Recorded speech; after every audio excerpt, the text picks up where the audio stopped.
Veja no ICL Notícias, segunda edição. Pseudo-patriotas encontram-se foragidos e escondidos fora do território nacional. Recado para os traidores da pátria. Será integralmente responsabilizado. Em retomada dos trabalhos, ministros do STF reagem e criticam a atuação de Eduardo Bolsonaro contra o Brasil. Acham que estão lidando também com milicianos, mas não estão. Estão lidando com ministros da Suprema Corte Brasileira.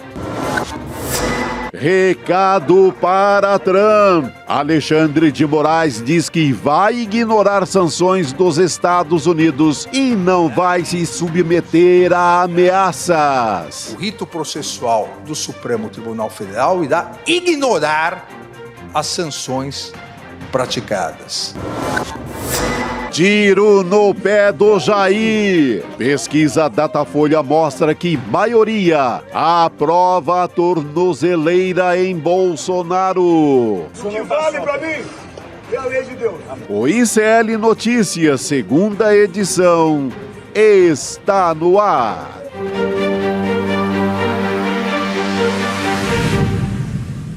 Olá, boa tarde. Seja muito bem-vindo, seja muito bem-vinda. Nessa sexta-feira, dia 1º de agosto de 2025, o ICL Notícias, segunda edição, está no ar, ao vivo, nos canais do Instituto Conhecimento Liberta, Eduardo Moreira, também no canal da Voz Trabalhadora no YouTube.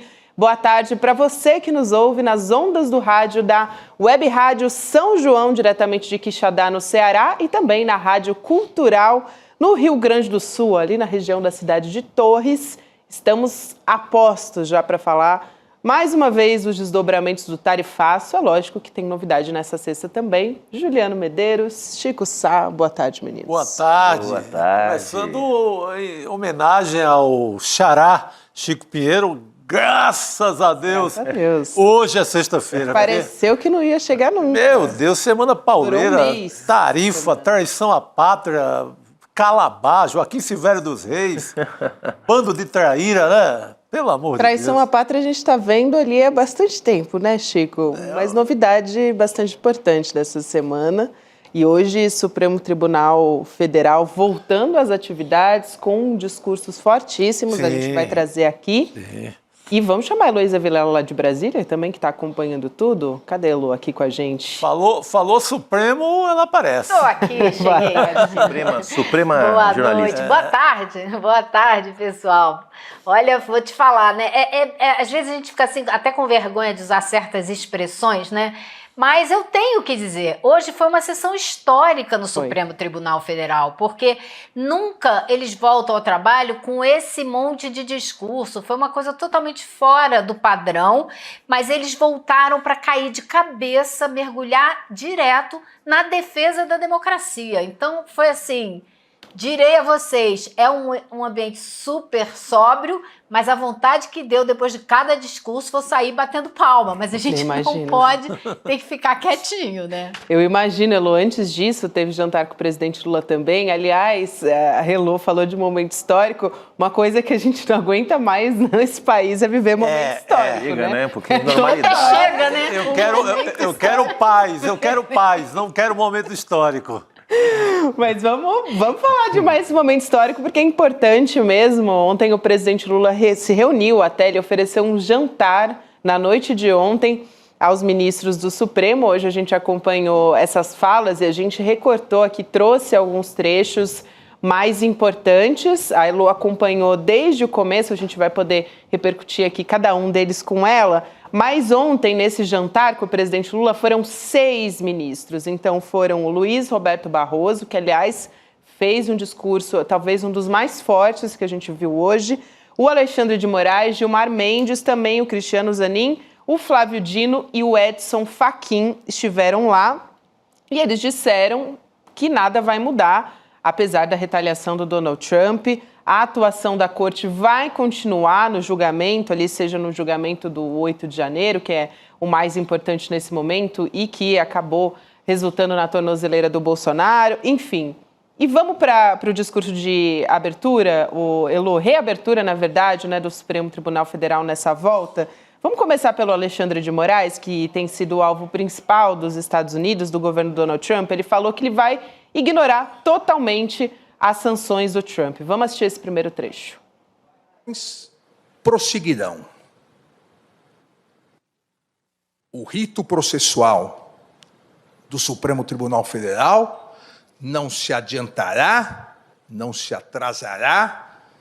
O rito processual do Supremo Tribunal Federal irá ignorar as sanções praticadas. Esse relator vai ignorar as sanções que foram aplicadas e continuar trabalhando como vem fazendo, tanto no plenário quanto na primeira turma, sempre de forma colegiada, diferentemente das mentiras, das inverdades, da desinformação, e bem citou o ministro, nosso decano, o ministro Gilmar Mendes, a desinformação das redes sociais. Isso aqui é só um trechinho para a gente começar, né, Lô? Se você quiser começar ressaltando o que te chamou mais atenção nas falas do ministro Moraes, mas a gente separou mais 2 trechos aqui também de falas super fortes, muito importantes. Eu acho que a gente pode ir para essas falas, eu só chamaria atenção no tom que ele usa, né? Uhum. Claro que o vocabulário que ele usou, e eu anotei várias palavras aqui importantíssimas que ele usou repetidamente, mas eu acho que o tom que ele usa é muito diferente do tom do Barroso e do tom do Gilmar Mendes. É enfático, é de quem está realmente imbuído de a raiva santa, né? Aquela ira santa. Ele está imbuído dessa ira santa e de um grau de convencimento da importância do papel que ele está representando hoje no país. Acho que ele não tem a menor dúvida disso. E de uma firmeza clara, convicta, de que nada vai mudar e que o trabalho da Suprema Corte continuará como vem acontecendo. Então, acho que esse é o tom e essa é a firmeza que ele deixou muito clara durante todo o discurso dele. Não, o louco é que esse é o grande desgosto de qualquer bolsonarista e da toda a família Bolsonaro e do Paulo Figueiredo e etc., é saber que depois de tarifaço, sanção aplicada, tudo que é tipo de castigo, empenho total do governo Trump, nada muda no processo que levará Bolsonaro à cadeia. Isso é o que pega na cabeça de cada um deles. Imagina, essa altura eles achavam que estaria resolvido. No mínimo, o Congresso teria votado a anistia. Nada aconteceu a favor deles. Eu acho que fica um contraste... Perdão. Não, por favor, Elô, por favor. Não, só ia dizer que eu acho que fica um contraste muito grande entre justamente o que Moraes chamou de covardia o tempo todo, da atitude covarde de quem fugiu do Brasil, que está lá fora trabalhando contra o Brasil, e a firmeza e a coragem da Suprema Corte que não se abalaram. Então, acho que esse contraste é muito interessante. Nós vamos explorar mais o teor das falas, mas falando da postura que a Elô mencionou, né, Gabi e Chico, chama atenção, porque essa semana saíram pesquisas, saiu Atlas, saiu Datafolha, saiu Quest, e algumas delas avaliaram a leitura das pessoas, dos eleitores, dos cidadãos brasileiras sobre a atuação do Supremo, mas também sobre a imagem de alguns ministros, inclusive o Alexandre de Moraes. Os resultados não são, embora as decisões estejam muito legitimadas na opinião pública, mas a imagem pessoal dos ministros continua não sendo muito boa. Afinal de contas, o STF, como outras instituições, também sofre com o desgaste da crise política prolongada que o Brasil vive na última década. Mas é importante porque, de alguma forma, o Alexandre de Moraes está dizendo: eu não levarei em conta para tomar minhas decisões como relator dos processos que estão sob a minha responsabilidade o ambiente externo. Ou seja as sanções do governo Trump, seja as pressões que possa haver por parte da base bolsonarista no Congresso Nacional. E não falou isso, mas também as pesquisas de opinião, ou seja, como um juiz tem que fazer, né? O juiz não pode se colocar sob pressão do ambiente externo. Então, importante a postura do Moraes nessa abertura do ano legislativo, né? Do semestre legislativo. Né? Vou aproveitar e chamar mais um trecho da fala do Alexandre de Moraes. Tem um momento que ele fala que estão lidando com pessoas da laia deles. Esse é o trecho que a gente vai mostrar agora. Vamos ver. Ao fazerem as postagens, dizem, ainda há tempo caso você aceite a torpe coação. Acham que estão lidando com pessoas da laia deles, acham que estão lidando também com milicianos, mas não estão. Estão lidando com ministros da Suprema Corte Brasileira. Engana-se essa organização criminosa ao esperar que a permanência e continuidade dessa torpe coação possa, de alguma forma, possa gerar uma covarde rendição dos poderes constituídos brasileiros. Só para aproveitar também, emendar e trazer mais um trecho dessa fala, que é importante, quando ele fala que eles agem como milicianos, algo que a gente já vem conversando também aqui há algum tempo. Vamos transmitir também essa fala agora, vamos lá.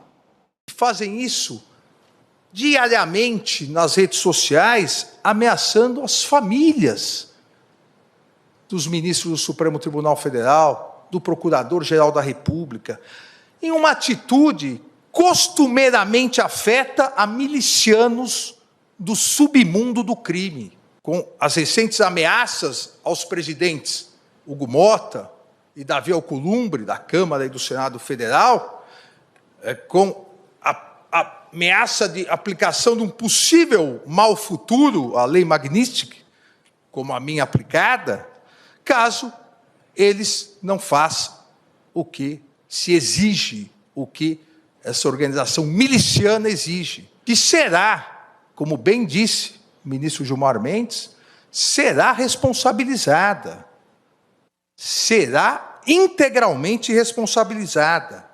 E na mais característica criminosa dessa verdadeira organização miliciana, acham que estão lidando com pessoas da laia deles, acham que estão lidando também com milicianos, mas não estão.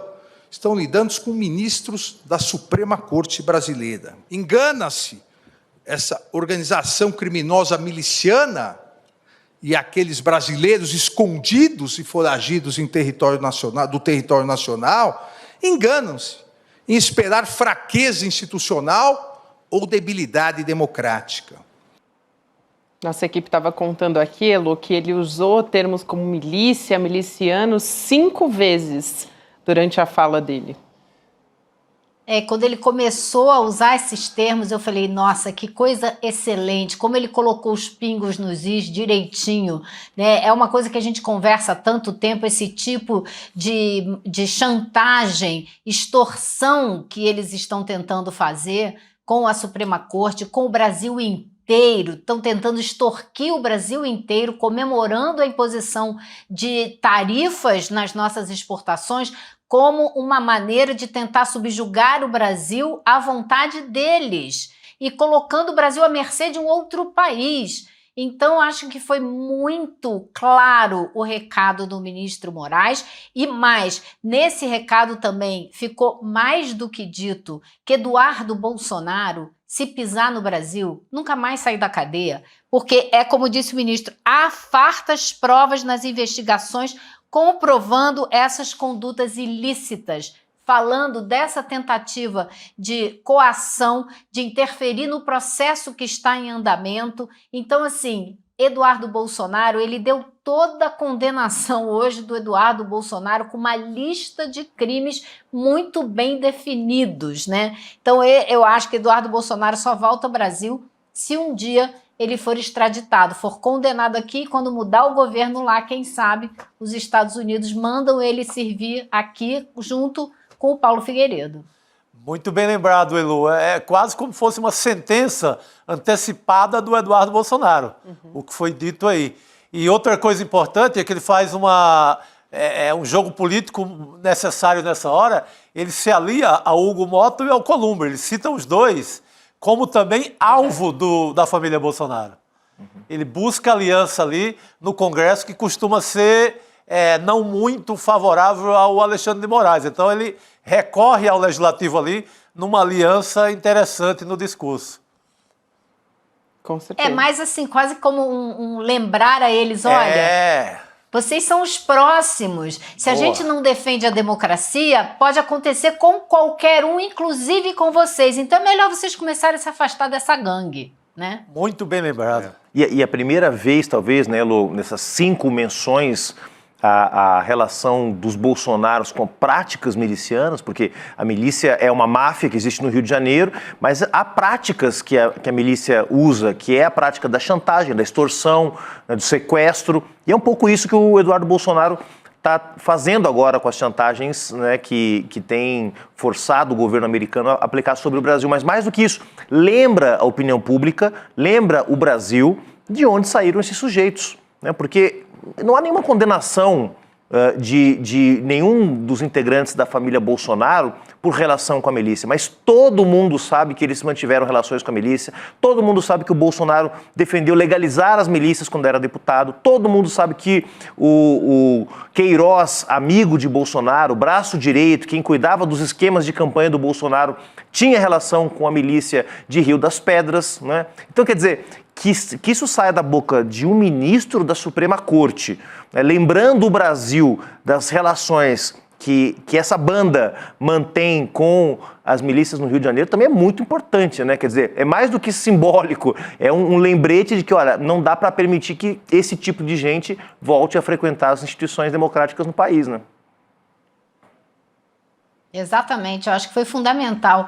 E eu achei incrível também, Juliano, como ele fechou o discurso dele, né? Porque ele sabe que ele está falando para o Brasil inteiro, mas hoje em dia ele está falando para o mundo inteiro. Ele está falando da defesa da democracia brasileira para os brasileiros e dando recado para o resto do mundo, especialmente para o Donald Trump. E ele terminou o discurso dele citando o Hamilton, né? Ele citou o Hamilton, não. Quem citou o Hamilton foi o Dino ele falou que o Dino citou o Hamilton. E aí ele falou, então eu vou citar o Abraham Lincoln, que foi presidente, que foi responsável por manter a união do país. E aí ele disse, o Lincoln dizia que há princípios que têm que ser inflexíveis. E ele falou, a independência do judiciário é um desses princípios que é e tem que ser inflexível. E é por isso que esse Supremo Tribunal Federal deve e irá sempre defender essa independência do judiciário. Então, recadinho para os Estados Unidos, para ficar tudo certinho, tudo completo no discurso. Muito importante, e acho que a gente vem falando aqui já há bastante tempo sobre como essa maneira do Eduardo Bolsonaro agir, né, com chantagem, é uma prática miliciana, enfim, diversas pessoas até que trabalham com segurança pública no jornalismo, estudando a milícias há tempos, também enxergam, já venho acompanhando isso há bastante tempo, a gente falou aqui no Série Notícias também, né, segunda edição, Chico, sobre como essa prática, essa maneira de agir é realmente de milícia, de chantagem, né, para tentar conseguir, por meio, nesse caso do tarifaço, a anistia do Bolsonaro. Agora, a gente adiantou que a fala do Luiz Roberto Barroso também foi bastante histórica, como abriu o Elô falando, vou me apropriar desse adjetivo também, porque realmente foi, né? Assim, foi bastante impressionante a fala do Barroso. A gente quer destacar que também ele elogiou o Alexandre de Moraes, falando dos sacrifícios pessoais que ele tem passado nesse processo, né, de apuração do golpe. E também ele lembrou de violência do tempo da ditadura. Então a gente vai destacar primeiro essa fala aqui do Barroso. Vamos assistir. Nem todos compreendem os riscos que o país correu e a importância de uma atuação firme e rigorosa, mas sempre dentro do devido processo legal. Em contraste com um passado que nem vai tão longe, cabe registrar aqui: não houve nenhum desaparecido, ninguém torturado, nenhuma acusação sem prova. A imprensa inteiramente livre. As plataformas digitais com regulação equilibrada, que exclui apenas a prática de crimes e de atos ilícitos. Aproveitar, Elo, Você quer comentar esse trecho primeiro? Tem um outro trecho aqui Não, bastante eu só ia importante. dizer que ele chegou em 64, mas ele começou o discurso dele falando de todas as tentativas e bem-sucedidas ou não de intervenção dos militares na nossa história democrática, começando em 1891, e veio embora, citando um por um. E a gente até, né, a gente conhece, a gente sabe, mas a gente vê essa lista, é realmente espantoso. E aí ele fala, a gente está vivendo hoje o período mais longo de democracia continuada do país. Então, a gente não vai deixar o tempo voltar. Não existe retrocesso, disse Barroso. Então, acho que assim, foi um discurso também muito importante, uma série de estudantes de direito ali na frente que acho que devem ter aproveitado muito essa aula do Barroso, sabe? Vou aproveitar e trazer outro trecho aqui, Elô, porque quando ele passa a falar da nossa história recente aqui, ele pega ali desde as eleições, né, do período das eleições de 22 até o 8 de janeiro propriamente. E aí ele cita diversos episódios que aconteceram ali. A gente também traz esse trecho. A fala do Barroso como um todo, acho que foi fortíssima. A gente destaca mais uma fala dele. Vamos assistir. Vivemos episódios que incluíram tentativa de atentado terrorista bomba no aeroporto de Brasília, tentativa de invasão da sede da Polícia Federal, tentativa de explosão de bomba no Supremo Tribunal Federal, acusações reiteradamente falsas de fraude eleitoral na eleição presidencial. Também houve mudança de relatório das Forças Armadas, que havia concluído pela ausência de qualquer tipo de fraude nas urnas eletrônicas. Houve ameaças à vida e à integridade física de ministros do Supremo Tribunal Federal, que se repetem até hoje, inclusive com pedido de impeachment. Acampamentos de milhares de pessoas em portas de quartéis pedindo a deposição do presidente eleito. Tudo culminando em 8 de janeiro de 2023, com a invasão e depredação da sede dos 3 poderes da República. E de acordo com a denúncia do Procurador-Geral da República, ainda por ser julgada, uma tentativa de golpe que incluía plano para assassinar o presidente da República, o vice-presidente e um ministro do Supremo Tribunal Federal. Foi necessário um tribunal independente e atuante para evitar o colapso das instituições, como ocorreu em vários países do mundo, do leste europeu à América Latina. Faz um belo histórico, né? Não é brincadeira, né? Eu acho que é muito interessante quando ele fala a tentativa de golpe ainda ser julgada, entra em conflito com o que disse Alexandre de Moraes, porque Alexandre de Moraes diz tentativa de golpe sim, porque várias pessoas já foram condenadas e 500 delas confirmaram que o objetivo daquele 8 de janeiro era causar o caos para possibilitar a adoção de uma GLO, para o exército entrar e aí se dar o golpe. Ele relaciona isso com o que Eduardo Bolsonaro está fazendo agora. Ele falou, é o mesmo modus operandi, é tentar criar uma desestabilização econômica, portanto social, para o país ficar em convulsão para poder aí ter um golpe. Então, é o golpe continuado, né? Ele relacionou muito bem esses 2 pontos. De todas as falas de hoje, a do Barroso e a do Gilmar Mendes eu assisti ao vivo, a do Barroso é a que mais me impressionou, né? Porque é um sujeito sempre muito ponderado, que se mantém um pouco à margem das polêmicas, mas ele questionou até o impeachment da Dilma. Porque ele fala, o Brasil vive um período de turbulência na última década, mas vivemos uma democracia, tivemos 2 impeachments, um deles questionável, usou uma expressão assim que dava... Chama muita atenção esse momento, Chamou muita atenção, e esse histórico que reflete uma espécie, Lu, de adesão a uma leitura, porque, claro, a realidade ela pode ser objeto de múltiplas leituras, de múltiplas interpretações. Um bolsonarista vai dizer que a crise que o país vive nos últimos anos tem a ver com, sei lá, a crise nos valores da família, da autoridade e não sei o quê. Nós, do campo progressista, vamos dizer que tem a ver com a crise do capitalismo, né, com as tentativas e por aí vai. Agora, ele adere a uma interpretação dos fatos, né, adere a uma leitura que é uma leitura de que os momentos mais dramáticos que a política brasileira viveu nos últimos anos foram aqueles protagonizados pela extrema-direita no poder. É engraçado você falar, interessante você falar disso, né? Dessa leitura que eu acho que os fatos e a convivência dentro do Supremo e a maneira como esses processos estão sendo julgados pode ir aos poucos mudando a visão desses juízes. Claro. E é interessante você ter falado, porque na hora que eu estava sentada lá, eu estava olhando o Moraes falar e eu estava pensando o quanto daquilo também não está sendo dito não só para o Brasil e para o mundo, mas para aqueles juízes que estão sentados ali. Porque a gente não pode esquecer que a gente tem juízes bolsonaristas também na corte. Claro. E o quanto esse discurso, o fato do Moraes estar sendo atacado, o presidente da Câmara e do Senado também, toda essa situação que foi muito bem descrita na fala do Moraes, quanto que isso pode influenciar também os demais juízes que ainda são, né, egressos do bolsonarismo. Eu fiquei olhando muito para essa cena pensando, será que isso muda a ideia deles? É possível, né? Sem dúvida. É um milagre, mas acontece. Eu acredito. Bom, e se a gente olhar o histórico de alguns dos ministros que hoje estão sendo personagens importantes na defesa da democracia, nós vamos ver no passado eles fazendo coisas pouco republicanas aí, né? Quer dizer, legitimando a perseguição ao presidente Lula na Lava Jato, legitimando o impeachment contra a presidenta Dilma, e alguns deles, de fato, com o passar do tempo, foram mudando a sua percepção da realidade e hoje estão na linha de frente para colocar limite na tentativa de subversão das instituições que o bolsonarismo representa, né? Exato. Não, se lembrar que o próprio Alexandre de Moraes, ele vem e ele é resultado daquela ruptura democrática golpe, claro, que dá no governo Temer. Claro.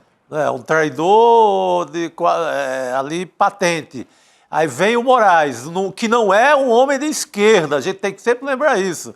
A extrema-direita o julga como fosse um aliado da esquerda. O Alexandre de Moraes é um homem que veio do centro, do PMDB, com passagem pelo PSDB, ali do centro democrático, mas não é... Segurança Pública secretário de Segurança Pública de São Paulo, linha dura, na Secretaria de Segurança Pública aqui de São Paulo. Muitos conflitos com o movimento social. Com nenhuma característica que possa ser incluída em plataforma de esquerda, zero. Uhum. E, no entanto, um zeloso guardião da democracia agora. É aquilo que se diz, né, Gabi, de que o bolsonarismo, a extrema-direita, é antissistema, e parece um elogio. Não é um elogio necessariamente, tá? Porque, claro que o sistema tem muitos problemas, mas antissistema pode ser botar abaixo o pouco de democracia que a gente tem para implantar uma ditadura, uma autocracia, né? Exato. Então, o sistema tem muitos problemas e a gente precisa de um sistema muito melhor. Mas o que essa turma está oferecendo, na verdade, é destruir tudo, como eles disseram em vários discursos, inclusive durante a campanha, né? Exato. Eu posso trazer aqui a fala do Gilmar Mendes também, que a gente já forte. Colocou aqui Barroso, também o ministro Alexandre de Moraes. Gilmar Mendes também foi uma fala forte. A gente destacou aqui um trecho de quando ele fala da ação orquestrada de sabotagem contra o povo brasileiro. Ele não citou o Eduardo Bolsonaro, mas estava bem claro que ele estava se referindo a ele nesse trecho que a gente destaca aqui. Vamos assistir.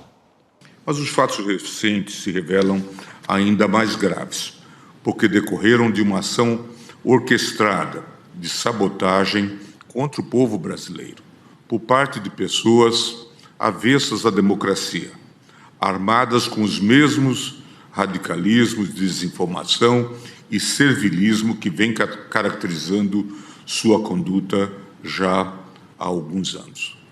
Afinal, não é segredo para ninguém que os ataques à nossa soberania foram estimulados por radicais, inconformados com a derrota do seu grupo político nas últimas eleições presidenciais.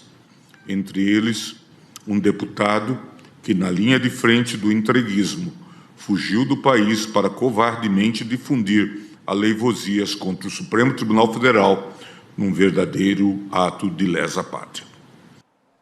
Na linha de frente do entreguismo, né? Eu acho que fala melhor para descrever Eduardo Bolsonaro nesse momento. Disparando aleivosias. Hein, Lu? Aleivosias, um verdadeiro ato de lesa pátria, que também é importante porque caracteriza mais um crime, né? O crime de lesa pátria. Agora, foi muito interessante também o discurso do Gilmar, porque ele se concentrou em dois eixos.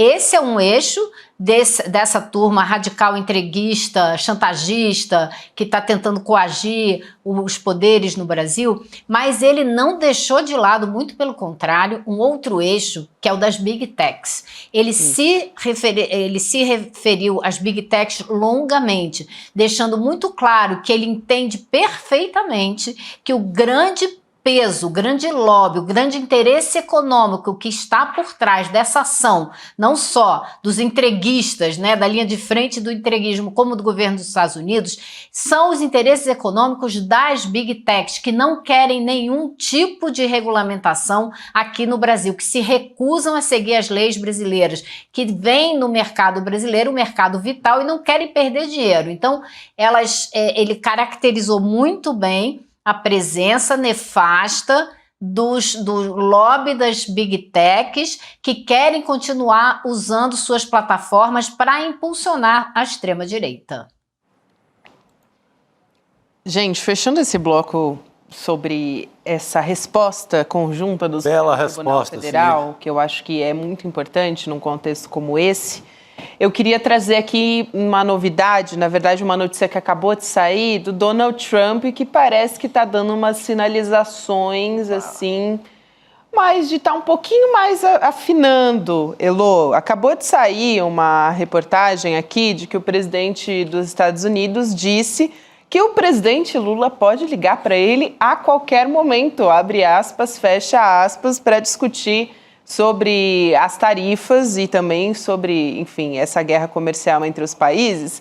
Não sei se tem a ver, mas agora há pouco também a gente teve notícia de que associações de restaurantes, de bens de consumo lá dos Estados Unidos estão saindo em defesa das isenções, né, da isenção de alimentos aqui no Brasil, porque estão preocupados, né, de que tem alguns produtos que são quase impossíveis de se obter lá nos Estados Unidos. Então, eles precisam recorrer às importações.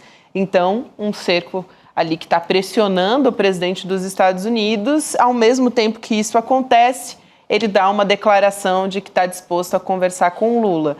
Só que a gente sabe, por outro lado, né, Elô, que vindo do Donald Trump ainda pode ser uma armadilha, então muita cautela nesse momento também, né? Olha, Gabi, eu recebi agora há pouco um vídeo de uma declaração que foi feita no plenário do Senado americano, hoje, por um senador republicano, um veterano do Partido Republicano, também reclamando dessas taxas que foram impostas ao Brasil. Então, existe movimentação na sociedade americana contra esse absurdo que está sendo feito com o Brasil. Agora, você acha, por um segundo na sua vida, que o presidente Lula, depois de o Trump colocar uma coisa dessa na internet, vai passar a mão no telefone e ligar para ele? Mas nem nunca. Um telefonema entre dois chefes de Estado não acontece assim. Você tem outras camadas do governo conversando, acertando a pauta, fechando o acordo, decidindo tudo, fecha tudo bonitinho. Aí eles telefonam para dizer, olha, vamos fechar, tá ótimo, assim tá bom e tal. Ponto final. Não tem isso de ligar para o Lula pessoalmente, negociar taxas diretamente com o Trump. Se ele está esperando que isso aconteça, espera sentado, meu amigo. Continua sentado na Casa Branca, poupe seus tornozelos, entendeu? Porque não vai ser assim, mas não vai mesmo. E o Trump, sim, calçar as sandálias da humildade, a gente sabe que ele não vai fazer. Ele não vai passar a mão no telefone para ligar para o presidente Lula jamais, né? O que ele quer é que o contrário aconteça. Ele quer preparar uma arapuca ali, né? Uma pegadinha ali para exibir um espetáculo para o mundo inteiro, como eu sou poderoso. Porque você pegar... o Lula está na lista de quem o enfrentou, de quem foi para uma negociação séria, né, despachou, liberou o Alckmin ali para negociar, o Mauro Vieira pelo Itamaraty, Relações Exteriores, fez toda uma negociação, mas não caiu naquela de lamber-botas de Trump ou de qualquer um outro. Então, esse telefone pode ser só aquela parte do espetáculo da pegadinha. Então, óbvio que Lula não nasceu ontem para cair numa história dessa. Gente, posso trazer aqui também a pesquisa da Datafolha que foi divulgada hoje, porque também tem coisa interessante. A gente estava falando agora há pouco do Supremo Tribunal Federal e uma das avaliações foi sobre as principais decisões do Alexandre de Moraes. Então, a gente está vendo a manchete aqui, que são vários assuntos, né? A gente vai destacar alguns. Então, tem aqui a manchete na Folha de São Paulo, que estava aqui na nossa tela agora há pouco. A maioria dos brasileiros está de acordo com uma das principais decisões do Alexandre de Moraes, que é justamente a respeito da tornozeleira eletrônica do Jair Bolsonaro. Então, 44% dos entrevistados dizendo que concordam totalmente com o uso da tornozeleira. A gente tem o quadro completo aqui na nossa tela.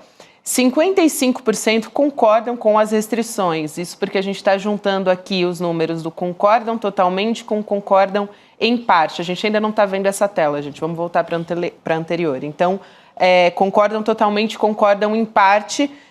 No total, a gente tem 55% que estão concordando com as restrições impostas ao Jair Bolsonaro. E discordam em parte e discordam totalmente, juntando tudo dá 41% discordando dessa medida. Mas a maior parte, então, conseguindo enxergar o momento. Ainda a gente vê aqui uma certa polarização a respeito disso, é claro, porque tem uma parte que apoia o Jair Bolsonaro, enfim. Só que aí, juntando agora sim, olhando para o próximo quadro, 55% acreditam que o Jair Bolsonaro tinha a intenção de fugir. Então, ligando com esse tema, né, da tornozeleira, uma medida que foi imposta por conta disso, um dos motivos foi esse. Então, 55% acham que sim, que o Jair Bolsonaro tinha intenção de fugir e 36% acreditam que não, que o Jair Bolsonaro não tinha intenção, 10% não sabem se ele tinha a intenção de sair do Brasil. Essa foi a pesquisa da Datafolha que saiu hoje, avaliando essa restrição contra o Bolsonaro. Isso é impressionante, né? Porque ontem na Atlas Bloomberg a gente viu 36% achando correta a taxação do Trump contra o Brasil. Agora 36% acham que o Bolsonaro, né, discordam das medidas do Moraes contra o Bolsonaro. Né? É impressionante. É um núcleo, né, de bolsonaristas, né, mais radicais, e os bolsonaristas moderados, eles são 1/3 da sociedade brasileira, impressionante. Toda pesquisa dá 36, 33, 36, 35, nessa casa, entre 30% e 36% de pessoas que são contra a taxação de bilionários, são contra o fim da escala 6x1, são contra a medida. É impressionante. Assim, é mais fácil de compreender. É um todo. Há, de fato, um bloco reacionário, conservador, né, que não é todo de extrema-direita, mas que na ausência de uma outra força hegemônica está indo para o bolsonarismo mesmo. Gente que era conservadora, não gostava do PT, não gostava do PSOL, não gostava do Lula, e que agora está se colocando debaixo da asa do Bolsonaro. São 35%. Bem consolidado ali. Muito consolidado. Ontem a gente viu isso na Atlas e na Bloomberg. Anteontem a gente viu isso hoje na Quest, também tem dados muito semelhantes. E o Datafolha. É impressionante. É um bloco realmente de pessoas que você pode ver o Bolsonaro espancando uma criança na rua, que 36% vão dizer que, na verdade, ele fez sem querer. Eu acho... Eu quero crer que tem uma porção, e aí é difícil de chutar o tamanho dessa porção, mas tem uma porção desses 36% que são pessoas que ainda estão muito contaminadas por um excesso, uma enxurrada de mentiras que elas consomem todo dia há mais de 2, 3 anos. Então, é por isso que essa discussão das Big Techs é tão importante. Porque é através desses grupos, dessas mídias sociais, que essas mentiras vão chegando e formam a cabeça dessas pessoas mesmo. E elas estão convencidas das mentiras que elas ouvem. Não é todo mundo? Claro que não é. Existe uma camada da população brasileira que acha muito bom se houver um golpe militar. Tem mesmo. Sim. Tem muita gente convencida disso. Um absurdo que haja ainda tanta gente que pense assim. Mas tem. Agora, eu acho que tem uma camada aí que, se houver a possibilidade de tirar essa enxurrada de mentiras que eles recebem todo dia, pode ser até que a gente consiga trazer para uma outra racionalidade. Esse é o desafio. Elô, obrigada por hoje. Bom final de semana, querida. Deixa eu só contar uma coisa para você, Gabi. Vai lá. Já que a gente falou que a maioria apoia a medida do Alexandre de Moraes, quando acabou a sessão hoje, achei que foi muito interessante observar também os abraços efusivos que ele recebeu de quase todos os ministros da corte e da ministra Carmen Lúcia. Um por um, quase todos foram lá dar um abraço. Estou curiosa para saber quem já abraçou. Sabe quem não deu. Quem não Adivinha. deu? Os dois bolsonaristas. Adivinha.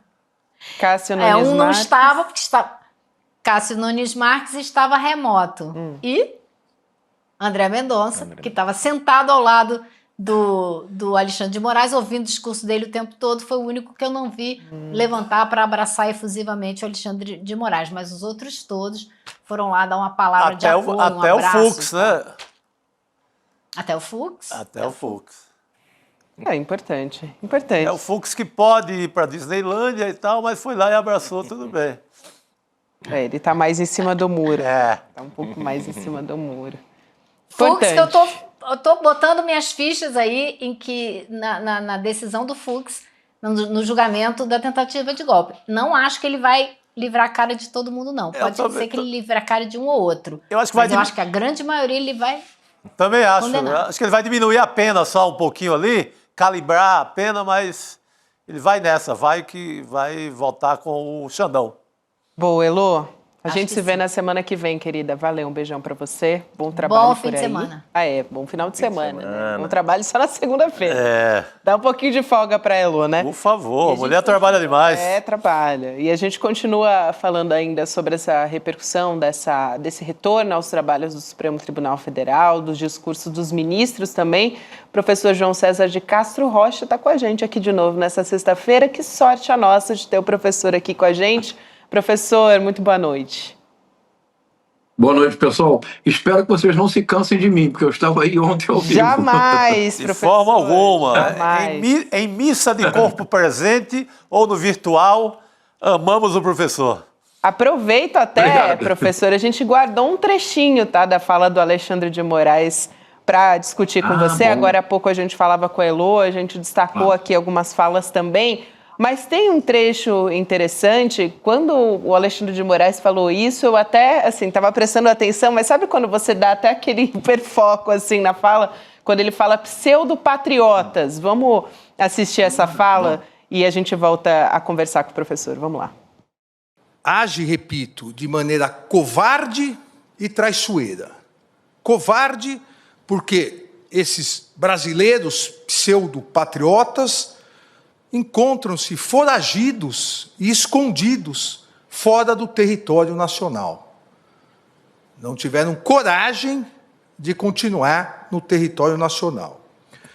E traiçoeira, essas condutas, porque atuam por meio de atos hostis, mentirosos, derivados de negociações espúrias e criminosas, com a patente finalidade de obstrução à justiça.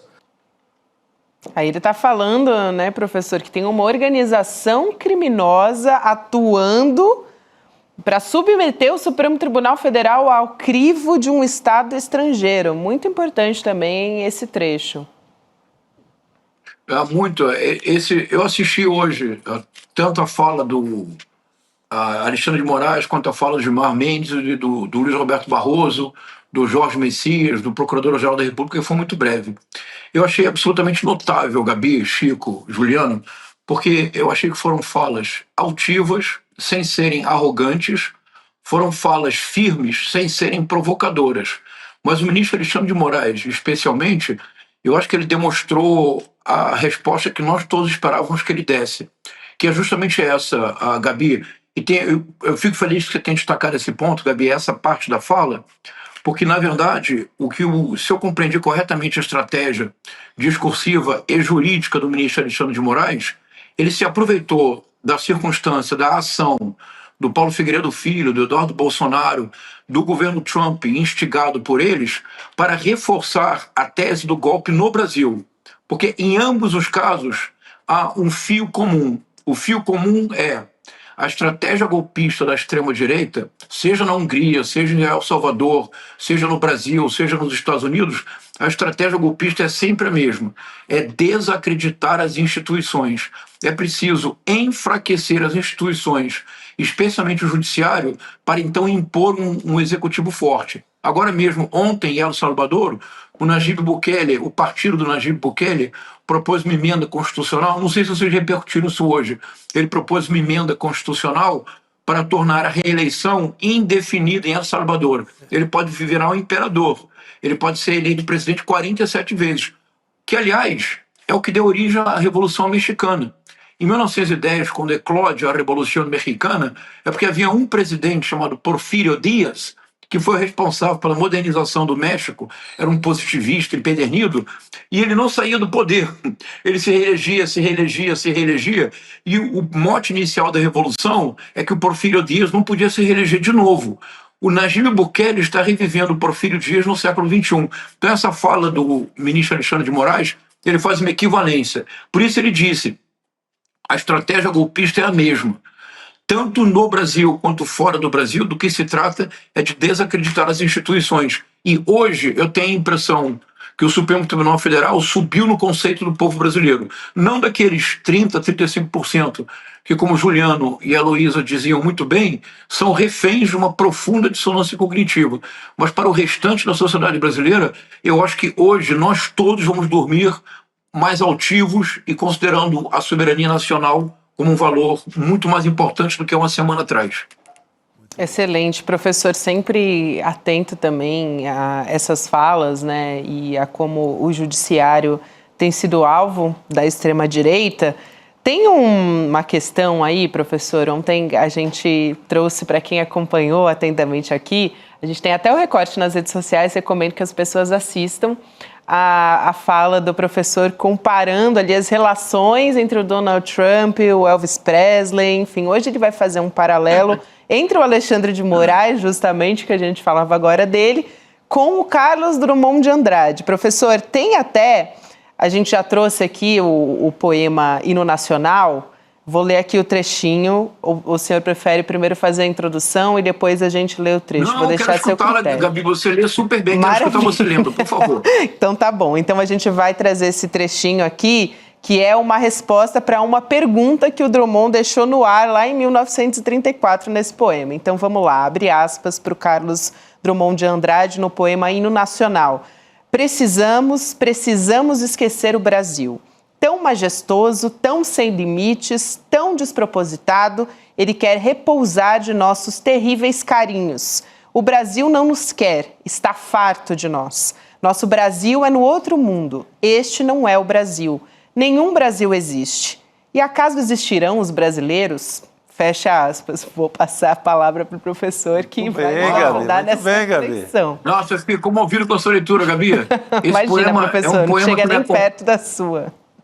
Não, esse poema me acompanha há pelo menos 20 anos.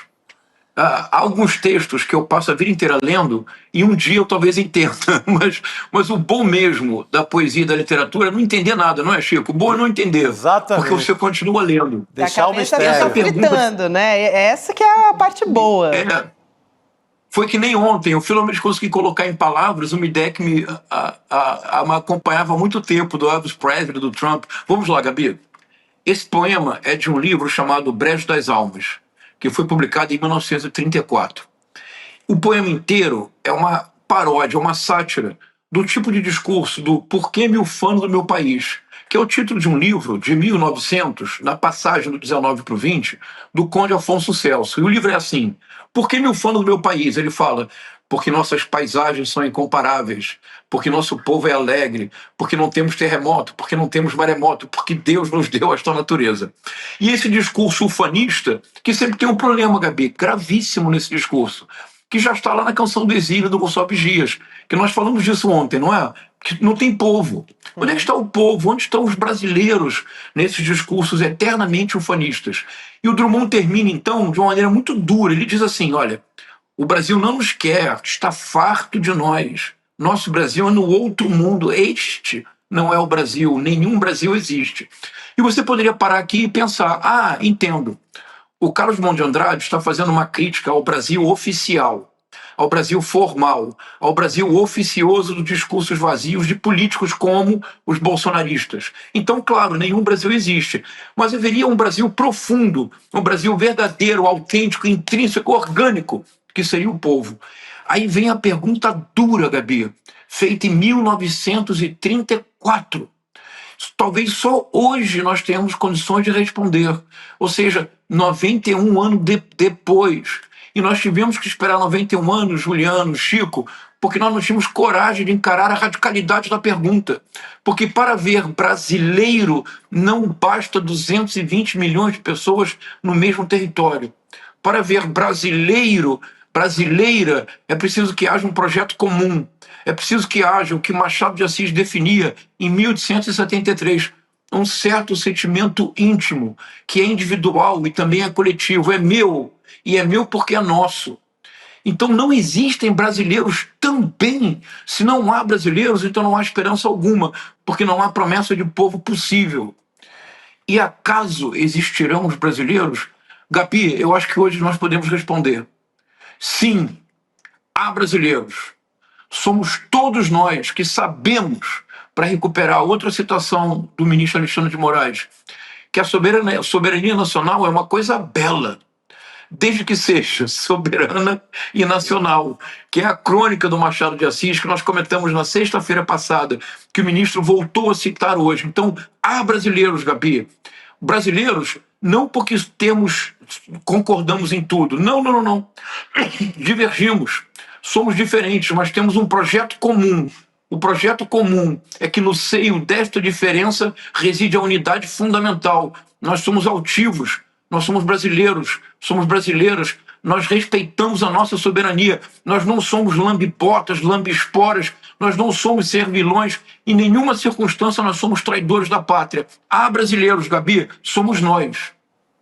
E temos uma tarefa fundamental hoje em dia, que é de maneira definitiva colar na testa de Eduardo Bolsonaro, de Jair Messias Bolsonaro, do clã Bolsonaro, de Nicolas Ferreira, de Damares Alves, de Tarcísio de Freitas, de Ronaldo Caiado, de Romeu Zema, de Ratinho Júnior, colar na testa deles um carimbo indelével, traidores da pátria. Eles, Gabi, não são brasileiros.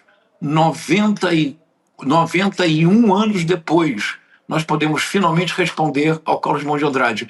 Por isso que a poesia é tão forte, Gabi, por isso que a arte é tão potente, porque a tarefa da poesia, do poeta, a tarefa de um escritor, de um cronista brilhante como Chico Sá, não é oferecer respostas.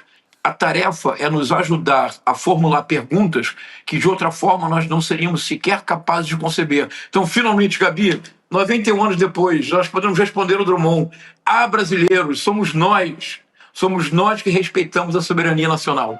Sabe, Muito Chico, bem, a gente sempre se sente desafiado, né? Quando o professor começa a introduzir o assunto, a gente fala, gente, onde será que ele vai chegar? E sempre surpreende. Bela interpretação e bate, né, com essa reação de hoje do Supremo, que é uma reação mostrando que existem brasileiros, bate em cima dessa altivez, que tiveram até ministros que costumavam não ter esse tom, como o Barroso que você citou, Juliano. Que costuma andar ali num tom mais abaixo do que o discurso de hoje. Não costuma se exaltar com conceito nenhum, nem de pátria, nem de nada. Tem até uns votos meio estranhos quando diz respeito à classe trabalhadora, mas hoje ele falou bonito, falou como um brasileiro dessa linhagem aí citada pelo Castro Rocha. Eu acho que a gente está aprendendo aqui, né, professor, com esse processo todo nessas últimas semanas, que a soberania não é uma construção formal, não é a Carta Constitucional, a bandeira, o hino, os prédios lá na Praça dos Três Poderes em Brasília, mas que a soberania ela é uma construção permanente, né, que se faz mediante a relação com o outro, né? Então a soberania não são as forças armadas nas fronteiras ou o carimbo que a gente recebe quando sai ou quando quando entra ou quando sai de um país, mas essa relação que se estabelece na relação com o outro. E eu acho que nesses últimos dias esse sentimento de construção de um povo brasileiro, ele ficou muito mais forte, né? Independente das imensas desigualdades que existem no Brasil, regionais, raciais, de gênero, de classe. nós conseguimos, a partir dessa construção da ideia de soberania, unir um povo, se não todo ele, porque as pesquisas mostram que há uma parte que se pretende mais bolsonarista que brasileiro, né? Ou mais anti-esquerda do que brasileiro, ou mais conservador do que brasileiro, mas há uma maioria que se vê como povo brasileiro e que se identifica como tal diante dessa agressão que nós estamos vivendo, né? Olha, eu só tenho... Isso. Vai lá, professor, pode concluir. Desculpa, posso fazer um comentário breve? Claro. Mas me corte aqui, eu não estou vendo. Tá, mas me corte esse... Vamos lá. Juliano, acho que é um ponto importante.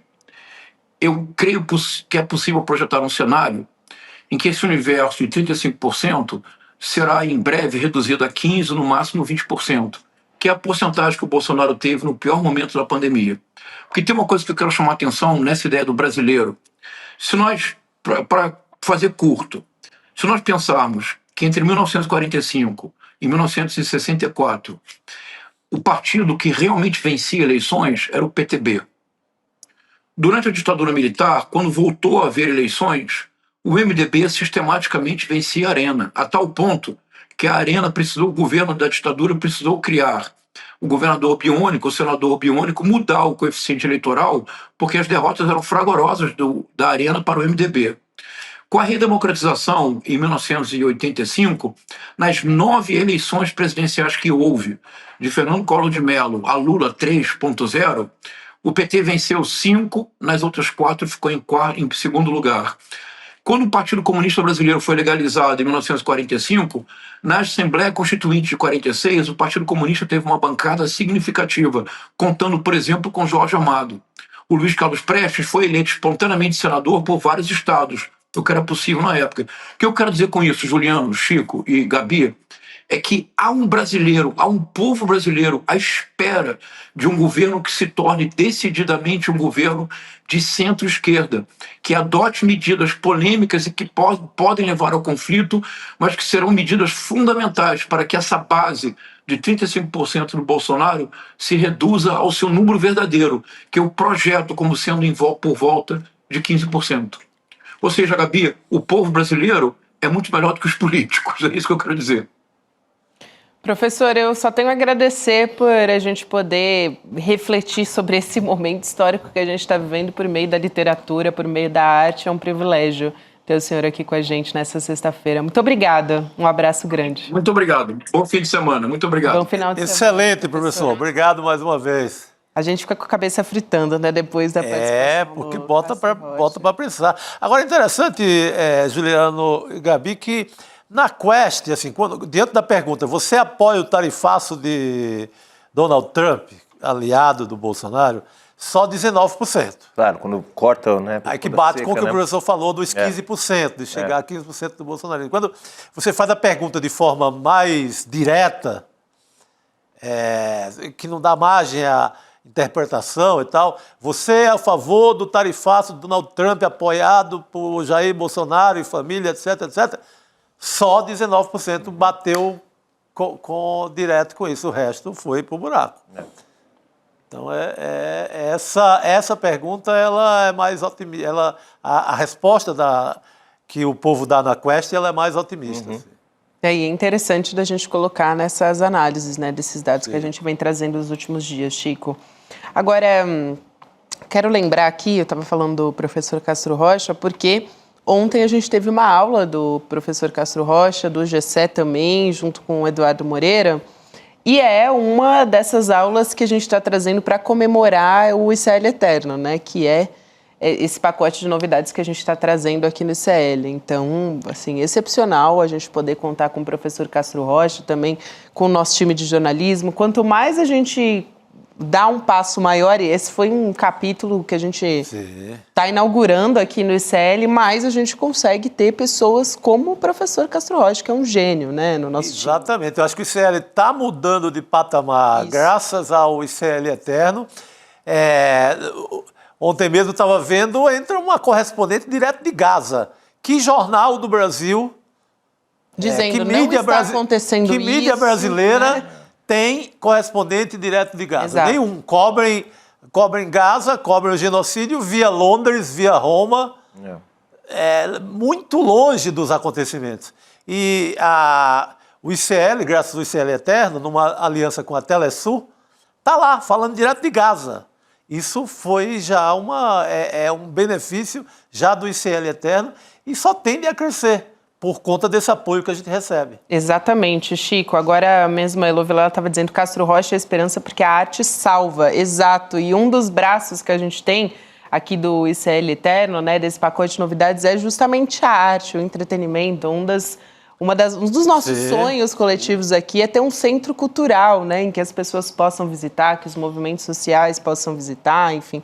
É a construção desse centro. Você viu a cultural. maquete lá embaixo? Vi, que é do Oscar Niemeyer, né? Luxo Apenas. demais, né? Só do Oscar Niemeyer. Exatamente. Então, bom, gente, quero lembrar você de te convidar para ver a lista completa, porque é muita coisa, não dá para a gente ficar falando aqui. O Edu levou mais de uma hora só trazendo as novas novidades, é bom, né? Essas novas atrações que a gente vai ter aqui no ICL. A gente fechou parceria com uma grande produtora, a maior produtora de documentários da Europa, no nosso ICL Plus, que é a nossa plataforma de documentários originais e também essas estrangeiras, né, que vêm da Europa, de outros países também. Então vai lá em icln2.com.br, lá tem a lista completa, tem os presentes que você também vai receber, tudo isso. A gente nem falou da educação, Nem que falamos.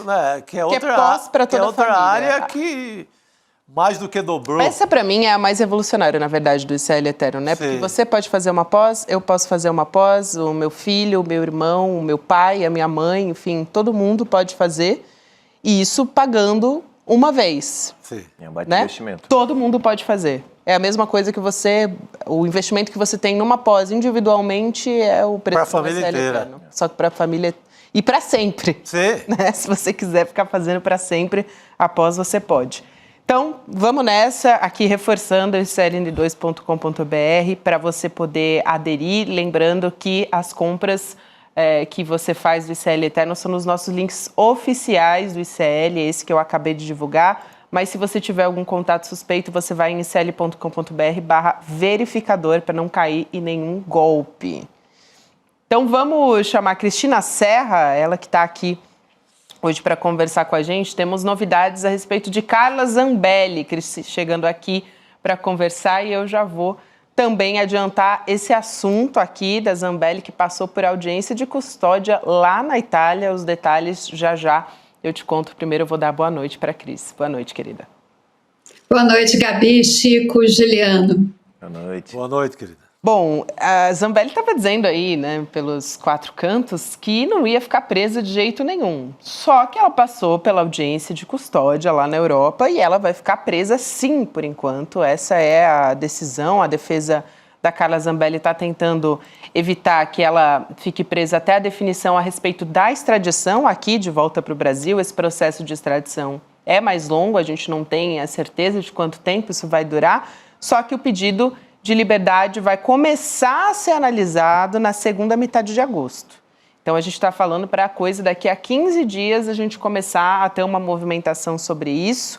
Ontem, o Alexandre de Moraes, a gente informou aqui também no N2, determinou que a Advocacia Geral da União dê prosseguimento a esse processo de extradição para a deputada ser extraditada para cá, para o Brasil, e a Carla Zambelli, ela está numa condenação, ela tem dois processos, né, que estão, um já transitou em julgado, que é a respeito dos hackers, né, do CNJ, da invasão no sistema do CNJ, o outro é aquele que ela perseguiu o jornalista com uma arma em punho nas vésperas das eleições. Esse ainda não terminou, mas está no final do julgamento.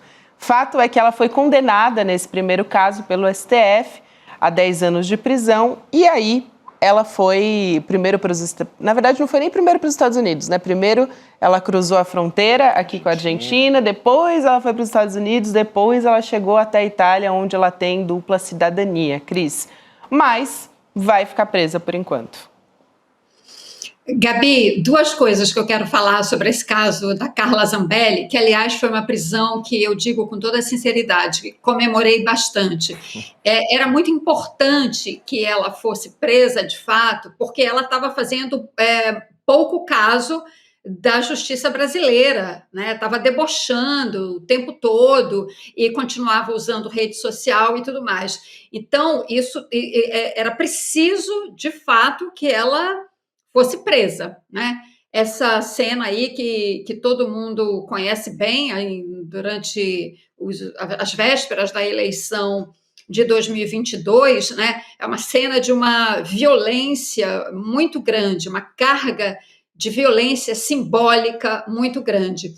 E é uma das coisas que eu queria falar, porque a Carla Zambelli, ela tem um jeito, assim, se você entrevista ela, está com ela, pede uma declaração dela, ela é uma pessoa que tem muito autocontrole, ela é muito calma, ela fala pausadamente, ela, nesse aspecto, ela diverge muito desses personagens que são muito histriônicos, né, do bolsonarismo, né? Esses personagens como Malafaia, Nicolas Ferreira, não, ela se distingue, porque de fato ela é muito calma quando ela fala, você pode observar nas entrevistas dela. Só que aí, nesse episódio da perseguição ao jornalista, é que ela mostra de fato quem ela é, né? Uma pessoa capaz dessa violência, dessa brutalidade.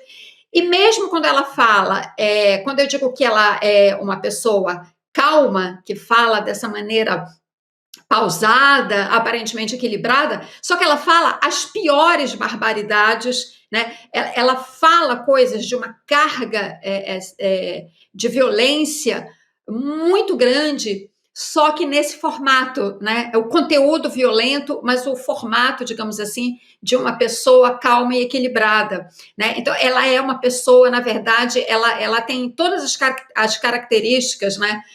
De um psicopata, né? Ela é uma pessoa má, ela é uma pessoa má, né? As coisas que ela falou do Lula, né? Quando ele foi preso. Enfim, então, esse é um aspecto assim, desse personagem do bolsonarismo que eu queria destacar, e por isso mesmo a prisão dela é tão importante.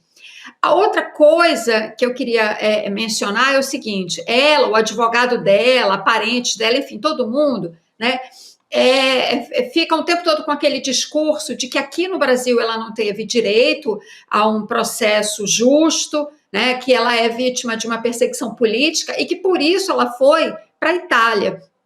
A Itália é um país também com seus problemas, mas é um país com um judiciário independente, que vai, obviamente, se debruçar e verificar o processo que aconteceu aqui no Brasil, no qual ela foi condenada, já em última instância, sem possibilidade nenhuma mais de recurso e nem nada. E vai ver que o processo correu normalmente e que ela não é vítima de perseguição.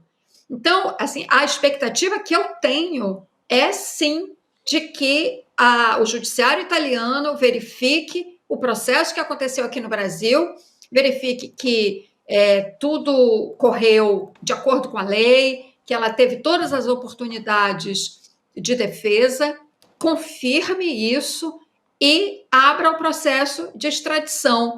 Ela está muito... Ela demonstra, pelo menos, né, tem demonstrado até aqui, muita confiança que, pelo fato de ser cidadã italiana, ela vai escapar. Eu acho que ela se engana, né? Acho que ela tem, sim, grandes chances de ser extraditada, talvez até mais cedo do que ela espera. E também, né, Gabi, Cris, o que ela estava esperando de paraíso em prisão, numa prisão italiana, não é bem o caso, né? Ela está numa cela com superlotação, que seria para 100 e poucas presas, está com o triplo disso. Então, o paraíso que ela imaginava no cárcere italiano também não rolou, por enquanto.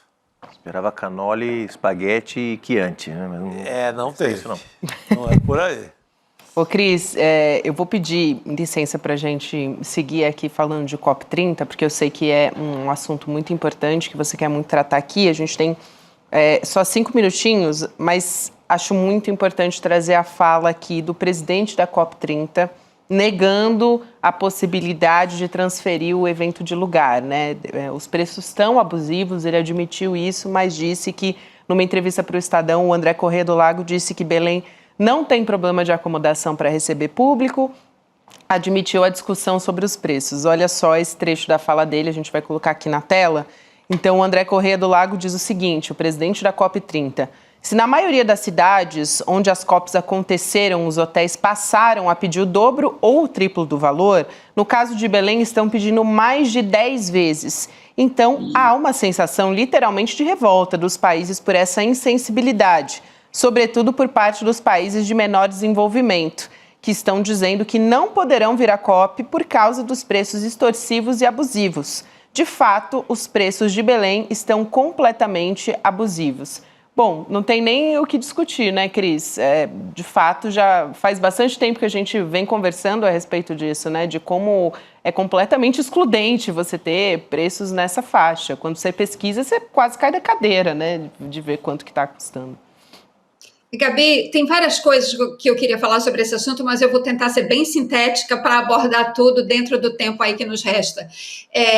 Sim, de fato, o que está acontecendo em Belém é um absurdo, os preços são abusivos, são extorsivos, o próprio André Corrêa do Lago disse que é normal, o que se vê nas COPs anteriores, o que se viu é que os preços dos hotéis passem do normal para até 3 vezes mais. Em Belém, ele diz que os preços estão 10 vezes acima do normal e, em alguns casos, 15 vezes acima do normal. Isso, de fato, não é aceitável.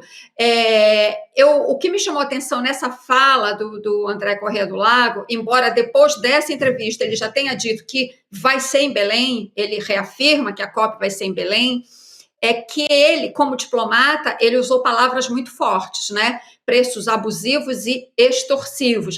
Ele é uma pessoa muito, muito ponderada. Até então, quando ele era consultado sobre essa questão de Belém, ele sempre dizia, vai ser em Belém, ponto. Dessa vez, ele aprofundou o assunto, porque, de fato, as queixas estão transpirando e não, é um assunto que não tem mais como você fazer de conta que não existe. Então, ele fez uma fala muito forte que, para mim, soou como uma espécie assim, de uma última tentativa de fazer pressão sobre o setor hoteleiro de Belém, no seguinte sentido, olha só, vocês têm que fazer alguma coisa, né? Porque assim, do jeito que está, realmente não dá. E aí está embutido um risco de tirar a COP de Belém. Eu conversei hoje com muita gente sobre esse assunto, né? E muita gente preocupada, evidentemente, com isso, e dizendo, mas já está em cima da hora, não tem como mudar. Eu queria lembrar aqui um fato importante. A COP de 2019, no ano de 2018, havia uma conversa de que a COP de 2019 seria no Brasil.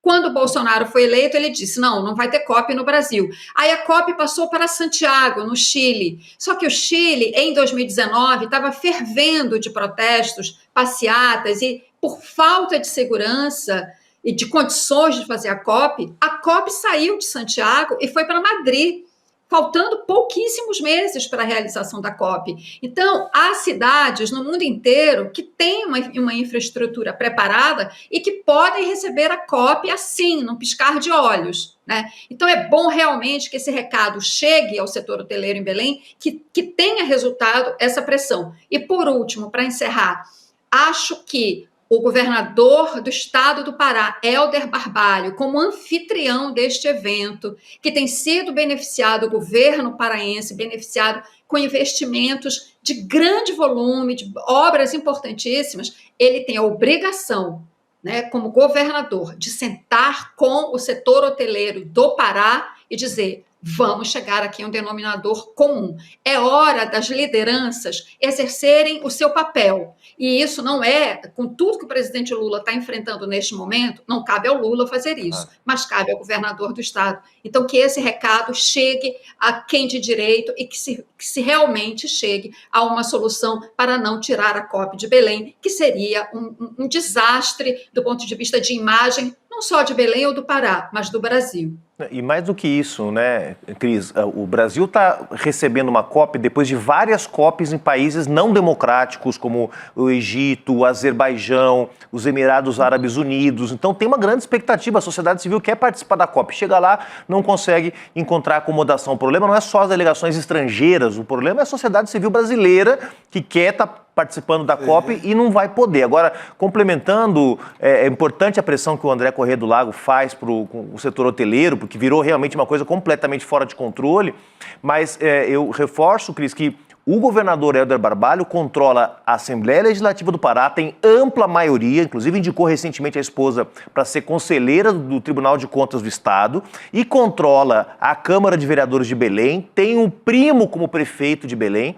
Não é possível que ele não consiga aprovar uma lei na Assembleia Legislativa do Pará ou na Câmara de Vereadores do Belém congelando os preços. Porque, veja bem, não adianta pressionar o mercado imobiliário. O mercado imobiliário é mercado. É a lei da competição, da oferta, da procura, vai jogar os preços para cima mesmo.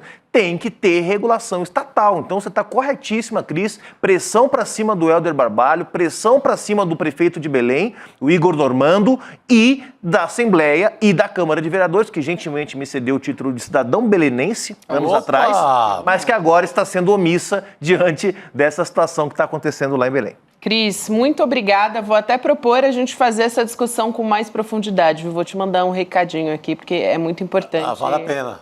A gente aprofundar essa discussão. Muito obrigada, querida. Bom final de semana para você. Já vi. Vocês também. Tchau, tchau, pessoal. Boa noite, querida. Já vi que vem aí em detalhes. Eu sei em detalhes. Misteriosa, mas você detalhes. Já pegou no ar. Peguei o Ita no norte. Com certeza, mas a gente vai continuar falando sobre tarifaço. Agora há pouco, meninos, a gente trouxe a informação de que o Trump disse que está disposto a receber a ligação, não a conversar, né? A receber a ligação do presidente Lula. Foi lá no Jardim da Casa Branca que os jornalistas foram, vamos dizer assim, pressionar o Donald Trump por uma resposta. De qualquer maneira, já é um sinal de, não uma humildade franciscana, mas desse tantinho de humildade, né? Isso, desse tantinho. Ele disse que pode conversar com ele quando ele quiser. A gente dá mais esse passo aqui sobre essa pressão interna que o Donald Trump está passando ali. Parece que o Donald Trump está amenizando um pouco o tom à medida que a gente vê os empresários dos Estados Unidos dizendo que com essa tarifa que está sendo imposta ao Brasil não vai dar, principalmente nos alimentos, né? Que os preços internos devem subir. Então, vamos trazer aqui o nosso convidado, o Marco Antônio Rocha, que é doutor em economia, professor da Unicamp também. Professor, boa noite. Obrigada por aceitar nosso convite. Bem, boa noite, Gabi, boa noite, Juliano, boa noite, Chico, e boa noite a todos e todas que estão aqui com a gente essa noite. Professor, já te pergunto, com essa nova declaração do Donald Trump, a gente tem a previsão de que o tarifaço entre em vigor oficialmente no dia 7 de agosto, né? Na semana que vem, a gente tem o governo Lula, o Itamaraty, o Ministério da Fazenda também debatendo, tentando trazer soluções também para amenizar essas perdas em setores que são importantes. E, por outro lado, o Brasil também está tentando negociar, né? Então, queria ouvir sobre esse balanço, professor. Qual a chance da gente conseguir ter tempo para encontrar um outro mercado, né? Outros países para fazer substituições, e, por outro lado, a gente conseguir ainda até o dia 7, de repente, mudar o cenário para alguns produtos que são importantes para a gente? Bem, primeiro, o caminho que o governo brasileiro tem seguido tem se mostrado mais frutífero se a gente compara, por exemplo, o acordo que foi imposto para a União Europeia. Então, eu acho que, primeiro, continuar nesse caminho é fundamental, quer dizer, negociando com o setor empresarial norte-americano, dos Estados Unidos, negociando com as associações de classes dos Estados Unidos, referente aos setores mais atingidos, e tentando sensibilizar que isso vai afetar o mercado consumidor americano e que no curto prazo, para alguns setores, será muito difícil substituir o produto brasileiro, portanto, terão pressão inflacionária em certos produtos. Esse caminho tem se mostrado, eu acho que o mais frutífero. E aí, diante disso, e diante da lista que foi liberada pela Casa Branca, no Executive Orders, primeiro ponto que é importante é o seguinte, reduziu consideravelmente o número de setores afetados, né? Hoje a gente está falando de uma redução em torno aí de 40% do anúncio original de setores, o que ficou representa aí cerca de 60% dos setores que seriam afetados. Dentro desses setores, alguns mercados são relevantes, né? Outros mercados são menos relevantes em relação ao total da exportação brasileira, mas agora ficou uma lista relativamente pequena de setores a serem negociados com o governo norte-americano. E provavelmente, até o dia 6, a gente vai ter a inserção de novos setores. né? Já tem algumas notícias relacionadas à possível inclusão do café também nesse rol, a possível inclusão da carne bovina nesse rol e talvez do açúcar. Com isso, basicamente, todos os setores que os Estados Unidos representam, um mercado relevante para a exportação brasileira, vão ter sido, de certa forma, equacionados. E aí, o que ficar de fora, né, por exemplo, frutas, que provavelmente deve ficar de fora, ou pescado, que são setores em que o mercado norte-americano é muito significativo relacionado à exportação total do setor, aí o governo pode tomar uma série de outras medidas, assim como máquinas de equipamentos, alguns setores manufatureiros. Isso o governo também já tem se movimentado nesse sentido, quer dizer, em primeiro lugar, apresentar uma espécie de pacote para mitigação dos efeitos desse tarifaço, né, seja prolongamento de crédito, financiamento de capital de giro, né, suspensão de certos tributos.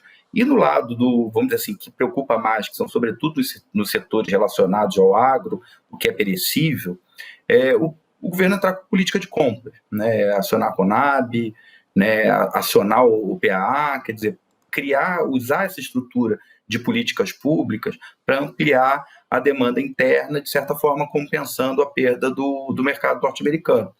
Então, eu acho que a gente está no caminho certo e os resultados têm provado que a gente está no caminho certo, né? Muito mais do que tentar negociar, conceder ao lado norte-americano, a gente tentar justamente fazer essa política no lado de lá também. Marco, boa noite. Marco, outro querido amigo também lá da Unicamp. Marco, saiu um levantamento mostrando que há um impacto desigual no país, né? Você tem regiões que vão ser menos impactadas, regiões que podem ser mais impactadas. Entre as regiões mais impactadas estão alguns estados do Nordeste, exatamente por conta da exportação de frutas, né, e outros bens. O governo pode encontrar nos governadores, nos governos estaduais, seja na redução do ICMS ou de outros tributos, uma parceria possível para tentar conter os impactos do tarifaço nesses setores que mais vão sentir? Com certeza.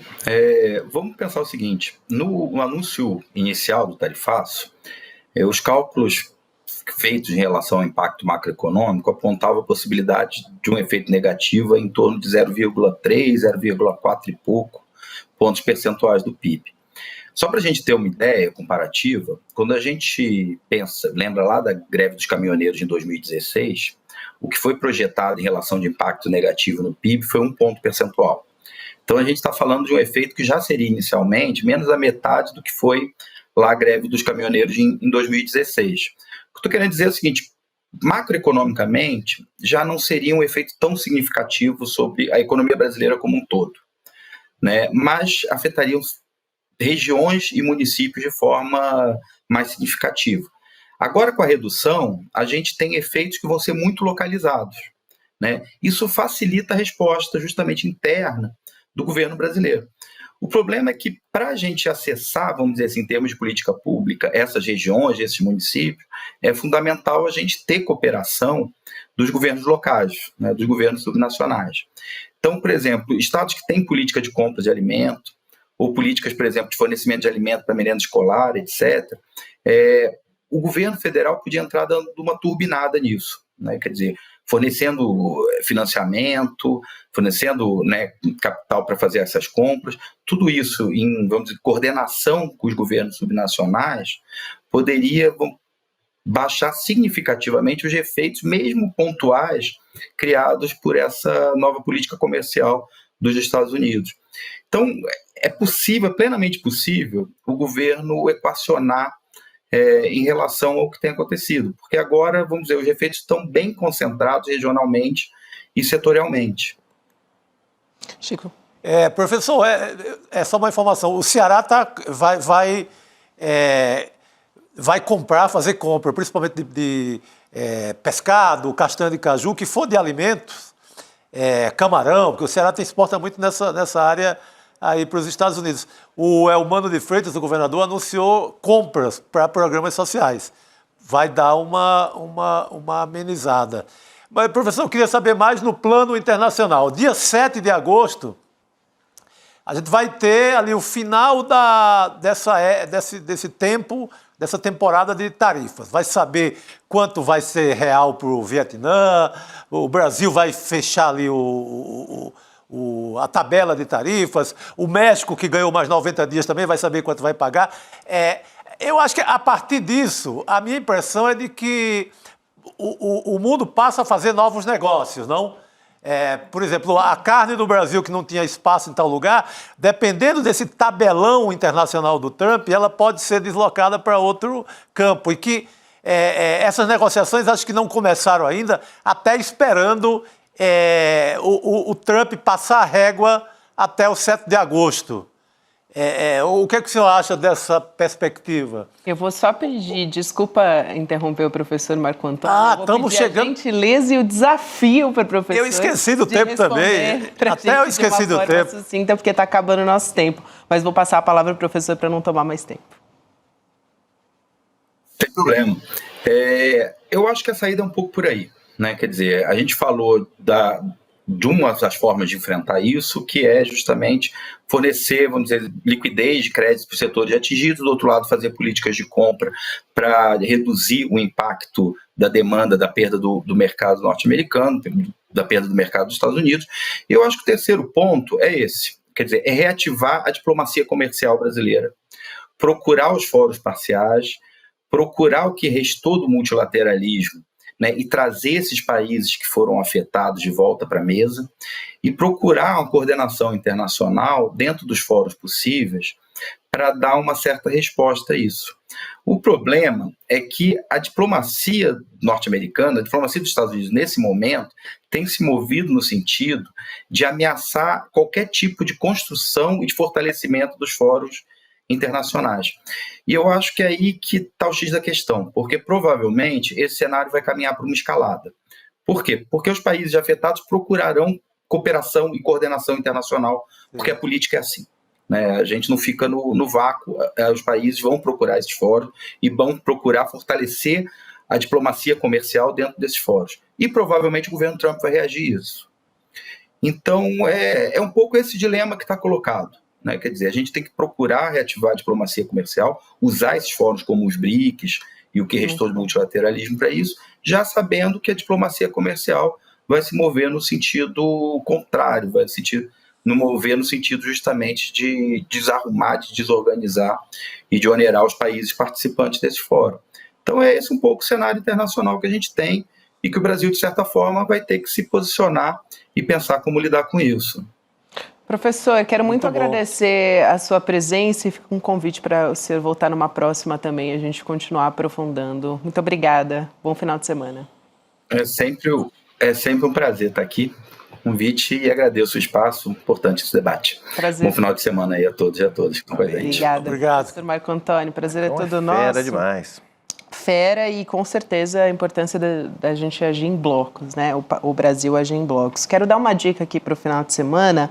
Amanhã, 9 horas da manhã, o Frei Beto vai ter um encontro aberto na Igreja Nossa Senhora da Paz, fica em Itaquera, para quem está em São Paulo, Zona Leste de São Paulo. O encontro vai debater as mudanças climáticas. Olha só, a gente falava sobre COP30 com a Cristina Serra, vai debater as mudanças climáticas e a atuação da Igreja na luta pelas populações mais vulneráveis. Vamos, importantíssimo. Depois de falar sobre o evento do Frei Beto, vamos liberar a jurubeba? E a jurubeba que tem muito a ver também com natureza, sustentabilidade, é uma planta nativa do sertão brasileiro. Não foi taxado, é intaxável. Não foi taxada a jurubeba? Não, é intaxável, caramba. A jurubeba é intaxável. Pode ser bebida em chá. Quando eu falo aqui, como é sexta-feira, as pessoas acham que já é a jurubeba. Cachaça. Jurubeba cachaça, jurubeba vinho.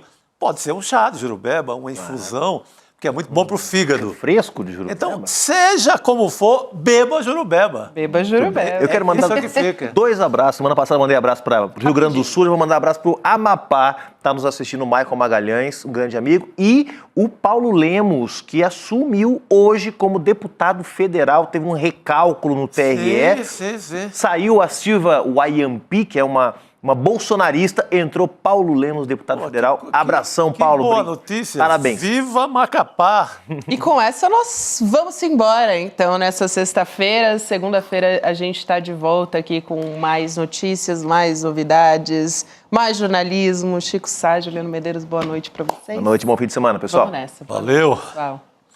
Título ICL Eterno, o documento que te comprova o seu vínculo vitalício com a maior comunidade de conhecimento independente do Brasil. Acesso ilimitado a todos os cursos e conteúdos. Participação vitalícia em todas as novidades que o ICL lançar.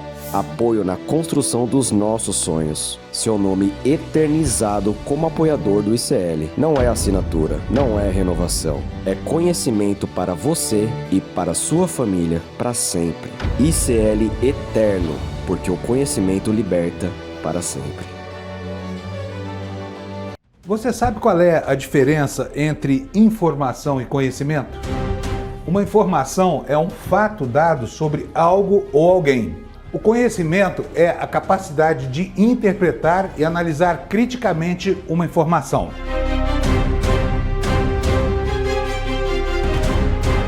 Todas as manhãs, o Desperta ICL analisa os principais fatos do Brasil e do mundo para que você comece o dia muito bem informado e cheio de conhecimento para entender o que está por trás das notícias. Não perca! Desperta ICL todos os dias de segunda a sexta às 7 horas da manhã. Comigo, Fábio Panunzio. Eu espero você.